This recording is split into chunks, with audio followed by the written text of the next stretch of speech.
My honor to be joined today by Vicki Diaz. She is from the Conversations Around the Table podcast, ideascollide.com, and she is a fascinating person. That's why I wanted to have her talking to me today on Trust in the Force. Vicki, how are you doing today? I am good. How are you? I'm doing excellent because I'm talking to you.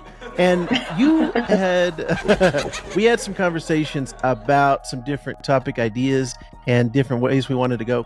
But one that is near and dear to my heart and to my wife's heart. I don't know. Do you know the story of how my wife and I met? I don't know if you know this. You know what? I don't think I know like exact details of that. Okay. Well, let me tell you the real quick story. So I picked up my wife's sister for a date, and my wife came out, and my wife's sister had shown her, now my sister-in-law, had shown me a picture of my wife with a Darth Vader mask on and a red dress. That's it.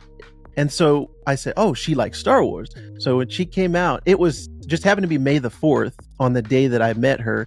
And I said, did you know there's a Star Wars sale going on in Hot Topic? And she was like, I'm on my way right now. She left to go to Hot Topic. So I continued talking to her through Facebook, and we were talking about Star Wars, and the relationship developed from there. And then she got a Darth Vader tattoo on her back. And I said, all right, time to marry this one right now. So there is a huge Star Wars connection in my life and between me and my wife.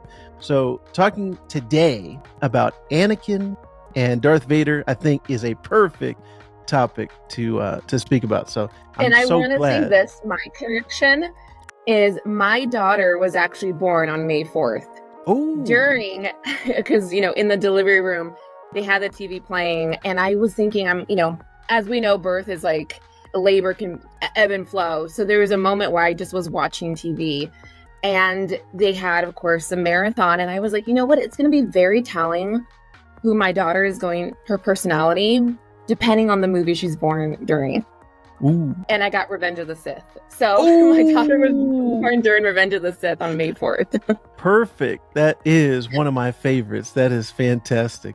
And in Revenge of the Sith, we saw a huge step in the evolution of Anakin Skywalker. And that's what I wanted to talk to you today about. So Anakin Skywalker is really the center of the first 6 Star Wars movies. The original trilogy and the prequel trilogy.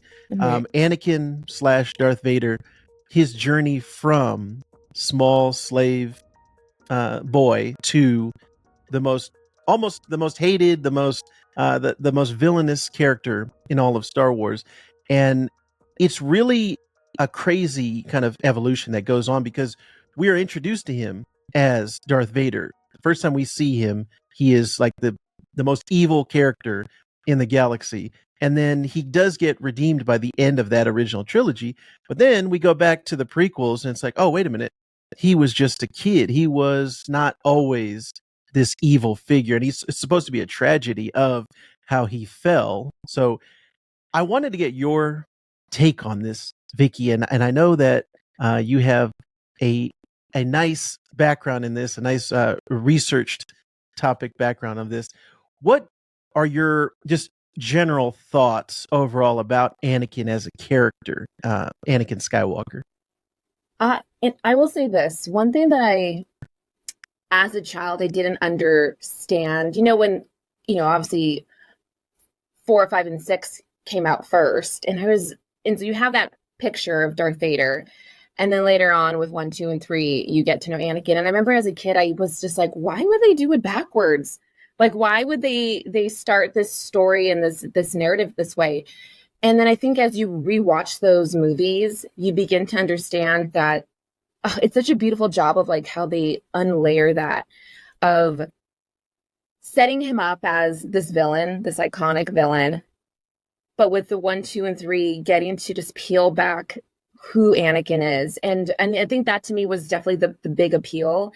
As I'm in marketing, I'm a storyteller, I'm a writer. So really I loved seeing this evolution from that perspective, getting like bits and pieces of it. But the thing that I think draws me to Anakin's character specifically is that there really is. I mean, you see it in every film. It's this internal conflict that he has that very much comes out and reflects outwardly of his constant tug and pull with the light side and the dark side. And I think that in itself is, I mean, many movies and many characters can do that dynamic of good and bad, and kind of having a tongue-in-cheek type of approach to it. But I think what makes Anakin so special in that telling is it's a multifaceted like approach to it. I mean, you can love and hate the guy at the same time. And I think even when he does turn into Darth Vader, it's very much that same thing. You have this like love, admiration, hate, and fear. And I think that's always been one of Anakin's sort of pull. I mean, from anyone that he encounters is this sort of like fine line that he walks with his characteristics. And so I think that really has always been what's have me gravitated towards him as a character. Yeah. And I really like that aspect of the character as well, just the duality of his nature. And that's what all of Star Wars, I think, is really about, is duality of there's supposed to be a balance at all times, but in certain areas of the story we get either a heavier light side aspect, and that's actually did you get a chance, this is a little bit of a tangent, did you get a chance to see the Acolyte trailer that just came out? I did. You know what's funny? I saw because Candy posted it. And then I immediately sent it to my sister, and I was just like, okay. And I usually try to do watch parties with her. So I saw that, and sometimes what I do too is I try not to watch so many trailers because I don't like to not necessarily spoil it for myself, but I definitely like to just have like the viewing experience like be as big and powerful as possible. I'm the same way. In that time period, the Acolyte is set 100 years before Episode 1. It's supposed to be like the heyday of the Jedi. It's the High Republic. Everything is nice, and there's plentiful Jedi. Everybody's running around, and that really is an imbalance in the Force. There's too much light side during this time, and so we're going to start to see the dark side start to creep up. And once it gets to Palpatine in episodes 4, 5, and 6, it's like, okay, now there's too much dark side. Now the Empire's taken over. Now we got the rebels are like the small band of resistance. So there's always supposed to be a balance in the Force. And the dark side is not necessarily supposed to be all bad. It's supposed to be, okay, this is a balance. This is a counterbalance, I should say. And it's supposed to bring everything in alignment. So with Anakin, I think the thing that really makes it interesting to me about his evolution, and this was kind of a recontextualization that I got a couple of years ago, everything about Anakin it's the very first fight in Star Wars Episode 1, The Phantom Menace, Obiwan and Qui-Gon versus Darth Maul. That fight, which is fantastic, one of the best lightsaber fights in all of Star Wars, got one of the best theme songs, Duel of the Fates, in all of Star Wars. That is the best part about Episode 1. But what really you're not thinking about, because Anakin is off flying his starfighter and he's like having fun. Oh, let's do this. Let's do a flip. And he's shooting off in space.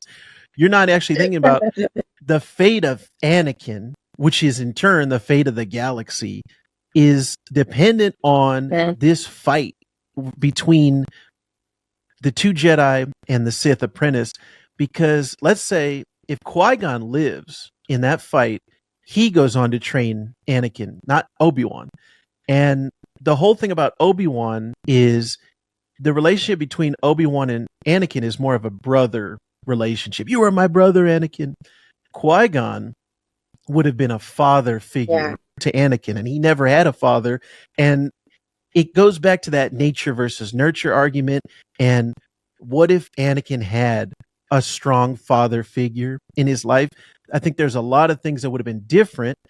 Anakin would not necessarily have fell to Palpatine, wouldn't have fallen to the dark side. Just the whole structure of the galaxy, the whole, the nature of the whole story would have been changed if that one fight had gone the opposite direction. It would have been a great what if story to watch. And that's what I love about thinking about the balance and the duality and things. And I love nature versus nurture. Thinking about that argument is always very interesting to me thinking about my upbringing and my past, and I had a strong parental figure in my life, and I had strong boundaries, and I think the reason I am the person I am today is because of the way that I was raised, my background, and my environment. And so, if Anakin had had a strong kind of environment to grow up in, and he hadn't been number one, like an orphan, because or not an orphan, but raised by a single mom, she was kind of struggling, and he was a slave. And if everything had gone a little bit different, we would have had a different Anakin. So all of those things in my mind are just percolating now as I watched that very first fight in Right. episode one. And I wanted to kind of get your take on Anakin in that first movie, kind of episode one. What were your thoughts on him as a character? Because you just mentioned you're a writer and storyteller. What are your thoughts on that the very first time we're seeing Anakin in the timeline, basically? I do want to say, actually, that thought that you just had about how things would have changed if Obi-Wan wasn't, his mentor. I thought about that last night too, when I was kind of preparing my notes, and I was like, how crazy, what would that have been like if that had shifted? I mean, so many things. I mean, it's definitely like that domino effect. It's whichever way it goes has so many different like repercussions and consequences of it. And even so, one thing that I thought of too was even if it had gone one way versus the other, I still think so many of the things, even though he would have had the more of like, and I agree to that point, more of a father figure versus like the brotherhood that he had with Obi-Wan. I'm a firm believer in like fate. So I think that he would have ended up still going into the dark side, but probably just in a different, obviously, journey. But to go to your question of so my thoughts on Anakin, what again? I love this is like what the thing that I love about like the movie experience, and as you get older, is like when you watch it when you're a kid, you have like this very different perception of it, this very different ideology of it versus when you watch it now as an adult or over the years. And I remember first watching it as a kid, and I was like, this kid is so annoying. And I was like, how?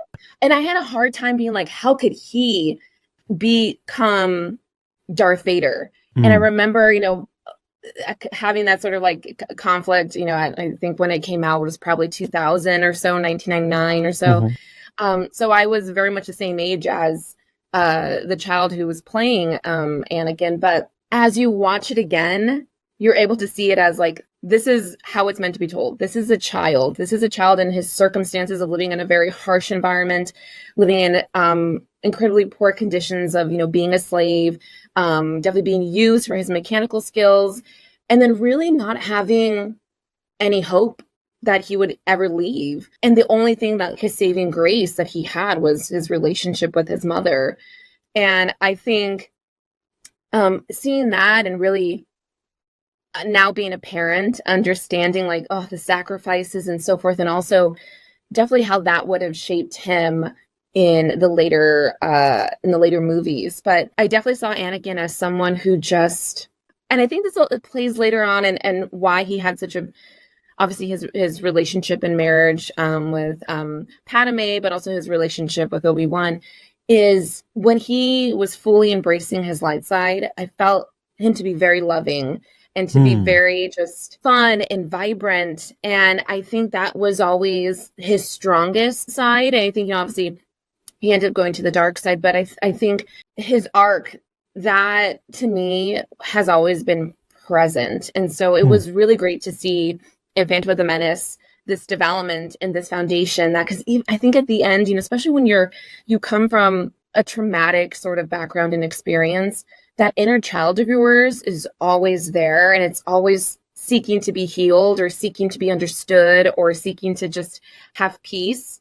And I think because, not only the circumstances of having to leave his mother and just what he experienced living there, when he came back in the second episode and knowing what happened to his mother, I think it obviously didn't get resolved. It just got buried and, definitely began to sprout this dark side of him. So the first one I thought as it was a great pace and a great setup to the character of Anakin, like the perfect place to start of showing him as a child. Yeah, and then in the background, the whole time, Palpatine is manipulating he's pulling the strings, and even in that first episode, we see him like, "Oh, we're gonna take great interest in your career, little man. Yeah, we're gonna shape the way that you're gonna go."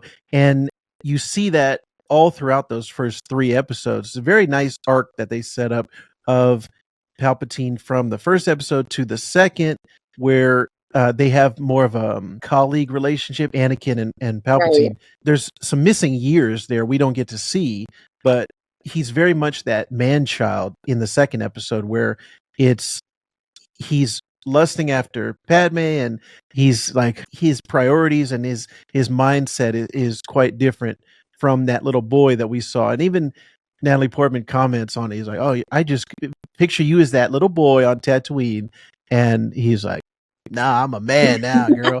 And it's interesting, like you said, with the connection to his mom, the relationship that he had there, and then his connection to Padme. It's like the two women in his life are very heavily present in what structure and what shapes him. And then the male figure in his life is Obi-Wan. That's really the only, and Palpatine. Palpatine's kind of like his father figure, and then Obi-Wan's like his brother. And all of these relationships are what shape him to be who he is. And he has this great power. He's supposed to be the chosen one. He's supposed to have the strongest kind of connection to the Force. And all these people are trying to, not manipulate him, but kind of shape him and guide him to the path. And it just ends up being this kind of tragedy, like I said earlier, of what happens to him. And after the wrong people, get influence him and get to him. So he ends up being shaped by that. And then also what you were saying about kind of the repression. And this is great. I love talking about psychology of fictional characters. At one point, or at some point in the future, I want to talk to you about the psychology of Batman. So I'd love to have you back. But for the psychology and the kind of evolution of Anakin, him kind of repressing his fear, his anger, and just kind of all of those repressed emotions come out to, he never lets them in a healthy way. It never has a release for them. Right. And so you see him, slaughtering people, trying to go after his mom and help her after she had been kidnapped, and then end up slaughtering young ones and younglings because he thinks that's going to save his wife. And so it's like the fear of losing all of these people in his life is very relatable to me. And, I think about if I lost my wife or if I lost anyone who was important to me in my life, it's like that would turn me to the dark side. That would make me want to go. It's just very relatable in that sense. So it's like I can 100% understand, because that was the question going into episodes 1, 2, and 3. It was like, why did he fall? Why did he become Darth Vader? Right. And so the answer that we got, I think, was a very plausible and relatable one in that sense. And I just want to know if you had any kind of personal connection to that turning that he has, that change in his personality. Yeah. And I mean, it's true what they say, like, as contagious as happiness and laughter can be, fear, like that kind of negative sort of mindset, that fear does more damage than anything. It spreads. And I think, like, to your point, him harboring that inside didn't just necessarily like lock and key that in, but really began to spread. And almost like, if you think of it a little bit like as a disease, the longer that he kept fearing these things that were beyond his control. And that was the thing, that these were things that were just beyond his control, which, in the end, like, Palpatine definitely took that vulnerability in him and used it to his advantage, giving him this false sense of hope that he could control it. So I always found that dynamic to be really interesting. And just, again, like, I mean, even in my own life, like many people out there dealing with like their mental health or with anxiety, specifically for me, a lot of my anxiety is rooted in some kind of fear, kind of fear of, like, my daughter's well-being, or, let's say a pandemic happens, fear of losing your house or whatever it may be. Fear is a central thing to the next step of basically losing it. And so really getting to see that too. And like, again, another aspect of this, like rewatching it, especially like depending on where you are in your life, like you begin to read movies. That's one thing I love about rewatching movies is this, every time there's a new different kind of lens that you're looking at it through, and seeing it again, seeing it as a younger woman, kind of seeing like, I'm like, oh, Anakin's a little bratty, or Anakin's like this, or like, oh, why is he so concerned about that? And you begin to think about it, you're like, no, I mean, like, especially when you put yourself more into those circumstances of like, wars and politics, et cetera. There's a lot of other layers in there, but as like more of like his human characteristic side, which is definitely what Padme and Obi-Wan brought out, was him more, definitely the light side, but that, I guess I would describe it as like that, humanizing him, because we know as a viewer, as someone who's already seen this story backwards moving forward type of thing, is Anakin is a villain. So we know that he's eventually will do bad things. He's not going to be the greatest person or well loved in the galaxy, but having 1, 2 to 3, that's the chance where we get to see him as this man, as a child, as a husband, as a brother, as a friend. And I think those are all the elements that really play and really make him Darth Vader. And I don't want to jump too ahead, but one thing that I think is probably my favorite sort of moment, and this definitely like bleeds into like the dynamic between him and Obi-Wan, is in the Obi-Wan series. I think when we watch like Revenge of the Sith, we watch the higher ground fight, like that in itself is already pretty sad. You see this relationship, this brotherhood basically ending at that point. You see Anakin officially coming over to the dark side. You see Obi-Wan just completely distressed about what's happened. But one thing that I loved, that specific fight episode in the Obi-Wan series, when Obi-Wan slashes the Darth Vader helmet, and you have this like really beautiful moment of Anakin and Vader, and the way that not only the music and then obviously the dialogue in itself, the way that they played with the voice and everything, but even with the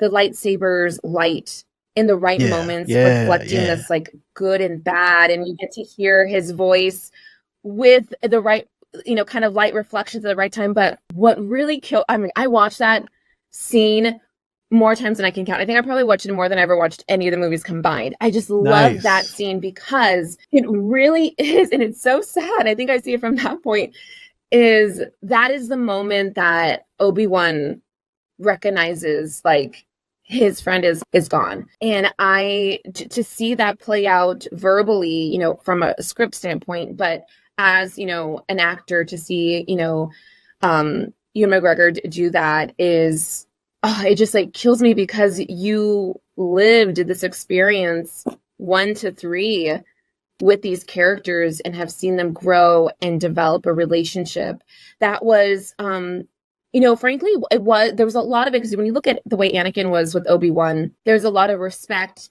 admiration, and like, as we all know, like it's just the way to capture it as brotherhood. But I also think there was a lot of Anakin fighting against that too. There was a lot of him wanting so much of independence and questioning sometimes Obi-Wan's teachings, and then also seeing Obi-Wan having to constantly sort of pivot the way that he teaches and the way that he has to like get a point across. I mean, that whole arc within this Anakin Darth Vader arc is definitely one of my favorites, to see this relationship take on so many cycles and eventually, have its moment where it fizzles out, for lack of a better word. But I just loved to have seen that, and I'm really glad for the series. Anytime like these new Star Wars things roll out, you're like, let's hope, it does its thing. And that, I think that was just one of the greatest contributions to the original 1 to 3. Yeah. It's crazy. You were talking about the time period that first movie came out, 99, and your age at the time. I'm a little bit older than you. So I remember the prequels being very much hated at the time when they came out. Like, they were not appreciated, and it's lovely to see now people, although it's kind of saddening to me that now people shifted that hate from the prequels to the sequels, the Daisy Ridley and the newer ones. Right. Like Yeah. everybody's like, "Oh, Disney ruined my childhood," and I'm like, "Wait a minute! I just lived through the prequels where you said Disney. I mean, Lucas ruined your childhood, and the prequels were terrible. Now they're great again." That's, anyways. It's interesting Yeah, I to know. kind of see the fan reaction change, but so many things now. When you look at Star Wars in 2024, so many things that are Star Wars. When you think about what is Star Wars, came from the prequel time period, whether it was those movies or the Clone Wars animated show, comics, novels, video games. There has been way more content, I think, that has come out after the prequel stuff than the original trilogy. And that is what like all of that stuff together is what makes up Star Wars. And it just makes me happy to kind of see it recontextualized now. And people like Jar Jar now more, and they like little Anakin now a little bit more, and they don't find it as annoying. Maybe it's that thing you just said, um, seeing it with Yeah. adult eyes versus seeing it as a younger person. But one last thing, I know we're running short on time. You got to go, but there's the very last thing that we see of Anakin in any of these things, unless you count when Rey is fighting the Emperor at the very last movie, and she hears Anakin's voice. If you don't count that, the last time we see him is at the end of Episode 6, Return of the Jedi, and it cuts to Luke looks over, and you see a Force ghost of Yoda, Obiwan, and then Anakin. They originally had the old Anakin in there, where it was the older actor before the prequels happened, and it was like, oh, okay, Anakin turned to a Force ghost at that moment, and he became like he reverted back to Anakin instead of Darth Vader. Now, what George Lucas did many years later was put Hayden Christensen in there, and so it made me think like, okay, so that means Anakin, you're going back to the last time he was good. Like the last time he was on the light side was this Hayden Christensen version of Anakin. And I could see it both ways. Like it makes sense to me either way. If you have old Anakin, it's like, oh yeah, he turned back into light side Anakin at that moment when he was old. Or, oh wait, the last time he was good before this was when he was young. So seeing either one of those, do you have a take on that? Do you, in your mind, do you think like, oh, it should be the younger Anakin that he sees because that was when he was good, or the older Anakin Right. because it was like he died at that point and he was an old man? Do you have a take on that? I'm just curious before we get out of here. That's so interesting, because I had, I guess it just hit me right now that, when George Lucas did make that switch, it was like, oh, that makes sense. Yeah, because that's, when Anakin was, X, Y, and Z. But he was redeemed at the Yes. end, Mhm. having that moment with his son. And I kind of also see it from that perspective too, because his sacrifice for his son, just like, definitely in the movie's past when he felt he was making that sacrifice for his mother, for, Padme, etc.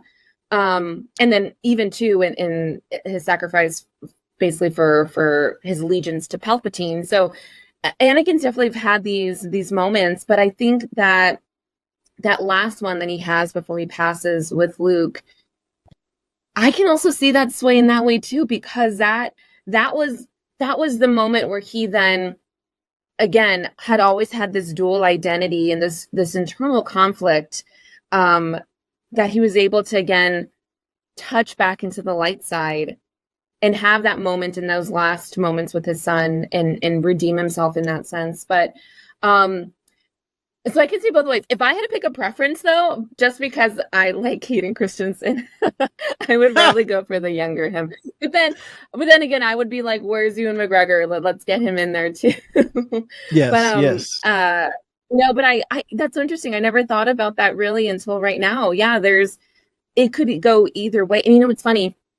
Growing up, when I would watch 4, 5, and 6, I watched it on a VHS tape. And I would watch it at my grandmother's house. And I can so very clearly see that last, moment with the three standing there. And then, and then having sort of that shock experience when they're like switching out for Hayden Christensen. But I can see both.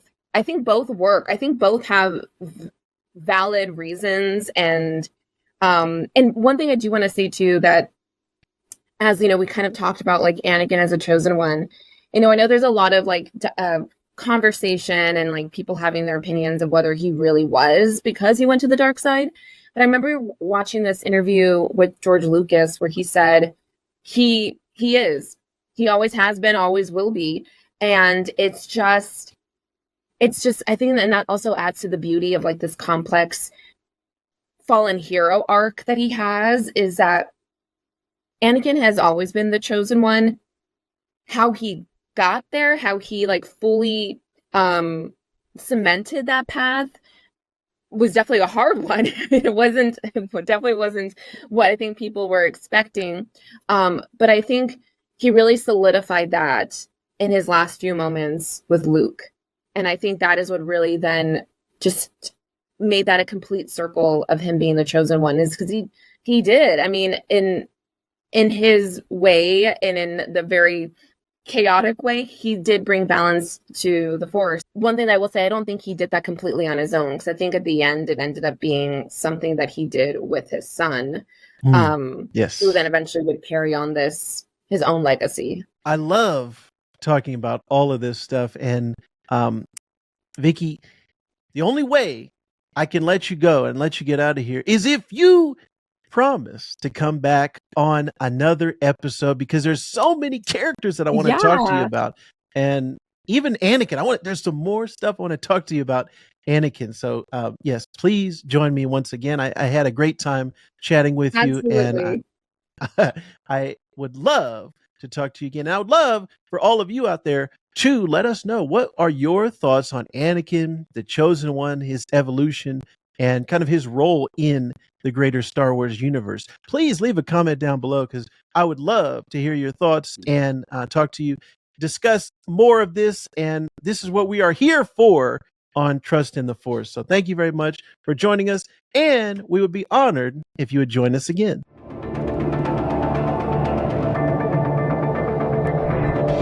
Trust